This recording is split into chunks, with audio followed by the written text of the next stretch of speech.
Kementerian Perindustrian terus mengakselerasi penerapan prinsip industri hijau bagi sektor manufaktur di Indonesia. Melalui pengembangan ekosistem industri hijau ini akan dapat memperkuat pertumbuhan sektor industri manufaktur nasional sehingga bisa lebih berdaya saing di global, sekaligus juga menjaga keberlanjutan lingkungan dan memenuhi pencapaian target dekarbonisasi.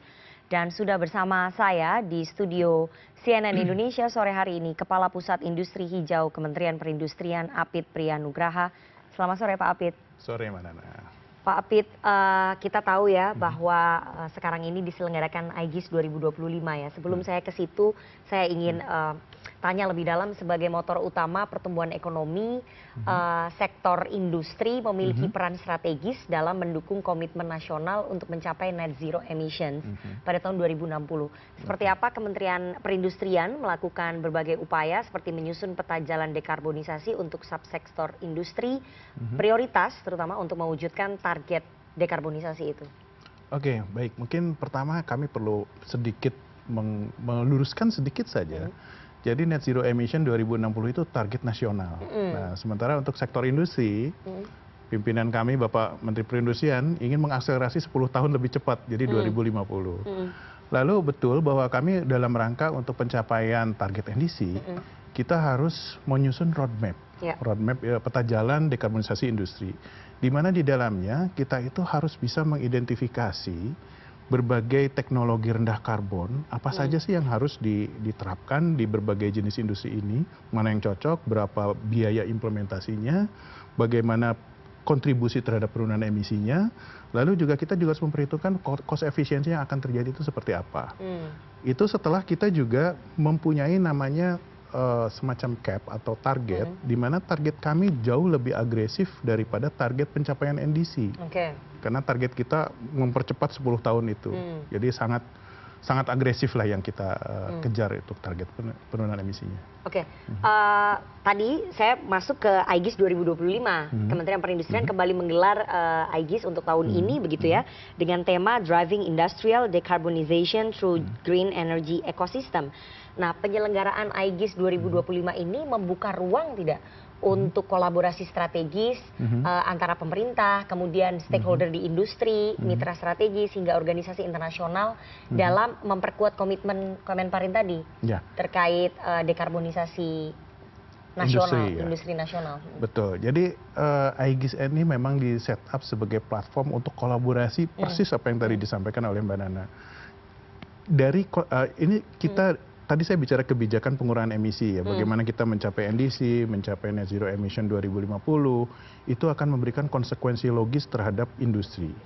Konsekuensi logisnya ini justru agak berpotensi memberatkan industri. Misalnya, mereka harus nurunin emisi, berarti harus mengimplementasikan teknologi rendah karbon atau mitigasi, aksi mitigasi, which akan membutuhkan cost untuk mereka. Lalu juga mereka perlu melakukan verifikasi emisi GRK, itu juga costly untuk mereka. Nah, supaya kita bisa menghindari dampak negatif dari cost ini yang ditimbulkan dari pengurangan emisi tersebut, kita justru membuat satu ekosistem industri hijau, kita menyebutnya, di mana ekosistem ini memfasilitasi antara kebutuhan dekarbonisasi industri yang butuh biaya tadi, sementara di sisi lain kita ada banyak sekali yang menawarkan green financing, green loan. Ekosistem ini akan memfasilitasi green loan tadi untuk dimanfaatkan untuk membiayai industri dekarbonisasi, tapi juga kita membuat satu terobosan baru di mana green loan itu tidak akan menjadi beban dari baik buat industri maupun buat negara, karena negara nanti sebagai penjamin kan. Lalu bagaimana mengembalikan pinjamannya? Ini kan green loan. Nah, kita mengembalikan pembiayaan itu melalui skema cost efficiency. Jadi cost recovery-nya melalui cost efficiency. Itu yang akan kita introduce di sini, dan ini akan membutuhkan banyak pihak. Makanya kita sebut ekosistem karena banyak sekali stakeholder yang terlibat. Bukan hanya targeted industri, lalu juga ada green financing provider, ada pemerintah sebagai regulator, nanti juga ada green technology provider, ada juga financial institution yang akan terlibat. Jadi di IGIS 2025 itu green loan itu akan diluncurkan?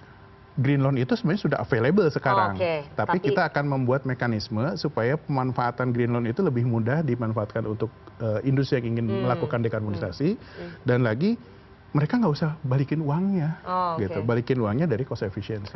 Tadi Anda mengatakan bahwa bagi industri itu costly ya, itu berat Betul. gitu. Nah, sejauh ini evaluasi dari Kemenperin, komitmen dari sektor industri itu seperti apa ya untuk dekarbonisasi Oke, ini?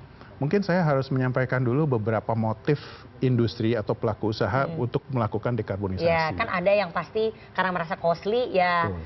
Nah, setengah mereka hati mundur, begitu ya, setengah bahkan hati lah mereka kita pasti bilangnya. motifnya ekonomi. Kalau Iya. kami jejalkan, oh nanti itu Mereka udah mengurangi mikir suhu duluan bumi, gitu, ya. menghindari climate change, bullshit buat mereka. Nah, kita evaluasi dulu motifnya. Motifnya industri itu untuk bertransformasi. Pertama, biasanya motif dari off-taker driven. Mereka dipaksa oleh si pembelinya. Mau nggak mau. Mau nggak mau. Kalau nggak mereka melakukan aksi mitigasi, mereka nggak ada yang beli produknya. Oke. Itu off-taker driven atau demand driven.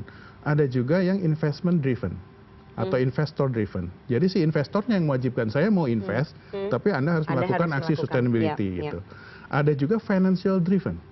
Financial driven itu sekarang perbankan nasional nih, kemarin kami diskusi dengan OJK, perbankan nasional itu mulai menerapkan yang namanya sustainability credit rating lah, kalau bahasa gamblangnya itu. Jadi nanti perusahaan industri yang membutuhkan capital, mau mengajukan pinjaman, harus punya sustainability credit rating yang sufficient.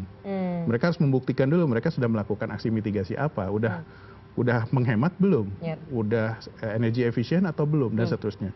Nah, yang sedang kami susun itu policy driven.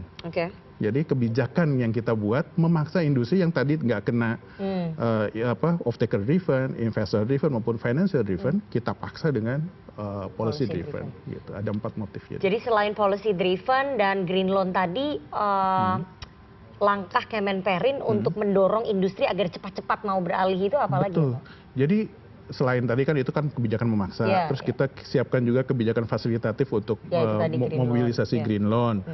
Kita juga memberikan berbagai macam pendampingan gitu, walaupun tidak semuanya free ya. Kita bekerja sama dengan berbagai stakeholder. Karena level of awareness, lalu kesiapan industri untuk bertransformasi juga itu masih bervariasi antara satu industri dengan yang lainnya. Kebanyakan yang paling aware itu biasanya MNC yang tadi oleh investor driven maupun demand driven.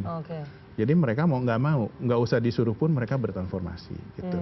Nah, kami banyak melakukan saat ini heavy-nya kami lebih banyak ke membangun awareness karena level of awareness-nya masih bervariasi dan mostly industri belum banyak yang aware kenapa sih kami harus bertransformasi gitu. Nah, di situ kami memberikan pemahaman sebetulnya motif utamanya adalah motif ekonomi. Karena kan creating efficiency. Efficiency itu kan misalnya satu perusahaan pasang solar panel gitu ya. Itu kan OPEX-nya langsung turun. Karena energinya gratis. Yang harus ditanggung oleh perusahaan adalah biaya implementasinya dan itu yang kami bantu gitu. Dari data Kemenperin seberapa banyak kemudian yang sudah siap untuk bertransformasi atau memang masih banyak yang enggak? Kalau yang sudah siap bertransformasi sebetulnya kalau data yang benarnya ini kami sedang menyusun program baru, kita menyebutnya GIRI, Green Industry Readiness Index, ini sedang kami susun. Tapi berdasarkan beberapa studi yang dilakukan oleh mitra pembangunan kami, banyak sekali industri seperti industri semen gitu ya, industri pulp kertas, itu mereka sudah awareness-nya sudah tinggi dan mereka siap. Bahkan ada 4 kelompok industri yang akan kita prioritaskan, yaitu industri semen, pulp kertas, industri baja, atau lebih luasnya industri metal ya, metal industri. Satu lagi industri pupuk. Itu mereka yang level awareness-nya lebih tinggi, paling tinggi. Tapi memang jumlah entitasnya nggak banyak gitu. Nggak seperti industri makanan, minuman, atau tekstil misalnya yang banyak sekali pelakunya. Targetnya kira-kira berapa lama Pak Apit untuk bisa semua sektor industri ini beralih begitu? Nah, kalau dikaitkan dengan penerapan, kan kita sedang membangun, kita kemasan kebijakan yang memang kebijakan pengurangan emisi industri. Tapi sebenarnya di dalamnya yang paling besar itu heavy-nya adalah mandatory carbon market yang sedang kami susun nih. Perdagangan karbon yang wajib untuk industri. Pentahapannya kami sedang bekerja sama dengan pihak Uni Eropa, misalnya dengan berbagai stakeholder, memastikan bahwa kita on track. Itu paling cepat kita mulai inisiasi itu 2027. Itu paling cepat kita bisa implementasi. Karena kami sekarang harus mengumpulkan data inventory dulu. Lalu secara bertahap sejak 2027, nanti 4 subsektor industri dulu 2027. Jadi nanti bertahap ya? Betul, nanti kita terapkan 2 tahun, masuk lagi 5 subsektor industri. Terapkan lagi 2 tahun, nanti baru the rest of industry.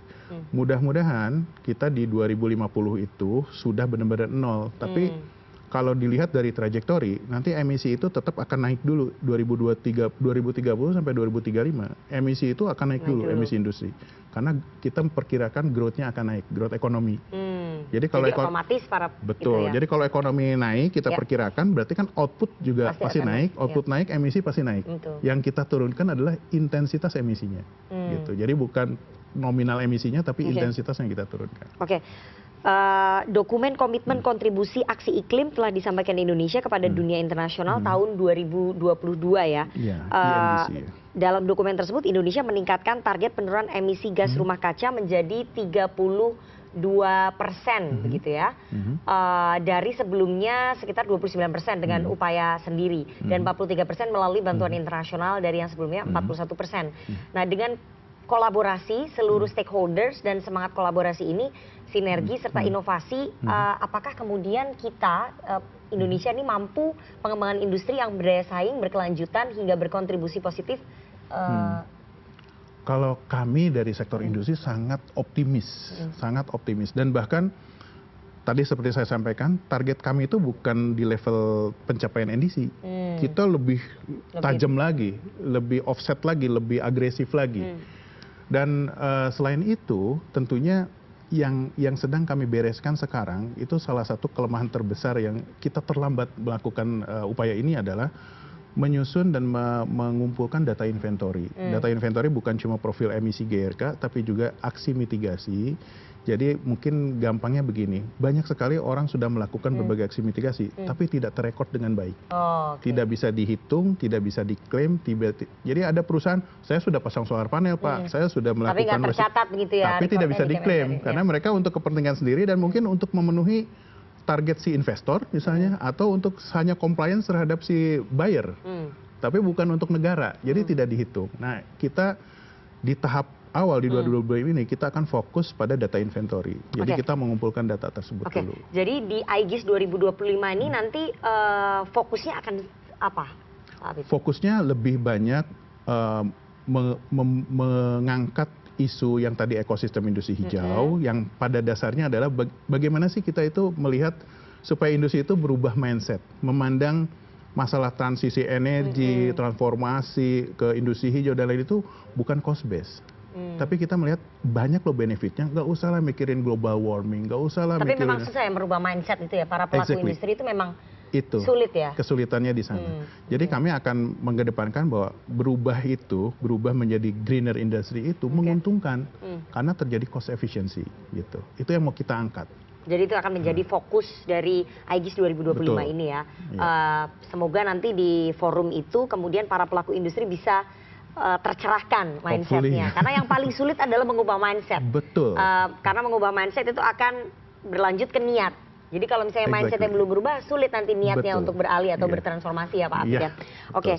Ya, terima kasih Pak Apit Priyanugraha, Kepala Pusat Industri Hijau Kementerian Perindustrian atas penjelasannya ya kepada CNN Indonesia pada sore hari ini. Dan transformasi industri menuju industri hijau bukan lagi sebuah pilihan, melainkan sebuah keharusan, kewajiban untuk kita semua demi masa depan bangsa dan bumi yang kita pijak hari ini. Dengan penyelenggaraan IGIS 2025 ini diharapkan dapat mempersiapkan kolaborasi antara kementerian atau stakeholders dalam peningkatan komitmen dekarbonisasi dan harmonisasi kebijakan pendukung dalam membagi pengalaman terkait praktik industri dalam mentransformasikan bisnis menuju industri hijau. Terima kasih Pak Apit sudah berbagi pandangan baru tentang transformasi industri tadi ya dengan kami. Baik.